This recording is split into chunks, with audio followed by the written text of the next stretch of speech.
আসসালামু আলাইকুম প্রিয় বন্ধুরা।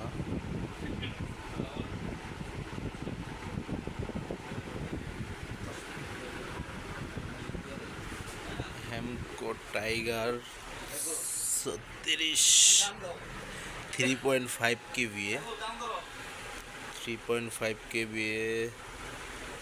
হ্যামকোর একটা আইপিএস 36 ভোল্ট। পাওয়ার অন হয় না পাওয়ার অন হয় না।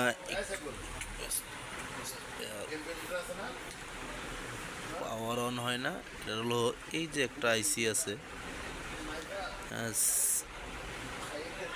আপনার হচ্ছে 7392 আইসি। এটা অনেক সময় বজ্রপাতে নষ্ট হয়ে যায়। নষ্ট হয়ে গেলে এই মেশিনের সেন্স কাজ করে না, ইনপুট আউটপুট কোনো কিছুই হবে না এই আইসি খারাপ হলে। তো এটা আপনারা চেঞ্জ করে দিবেন, চেঞ্জ করে দিলেই ইনশাল্লাহ ওকে হয়ে যাবে। আমি এটা লাগাচ্ছি, লাগিয়ে ইনশাল্লাহ কমপ্লিট করে দেব। আমি যদিও একবার করছি, তখন ভিডিও করা হয় নাই।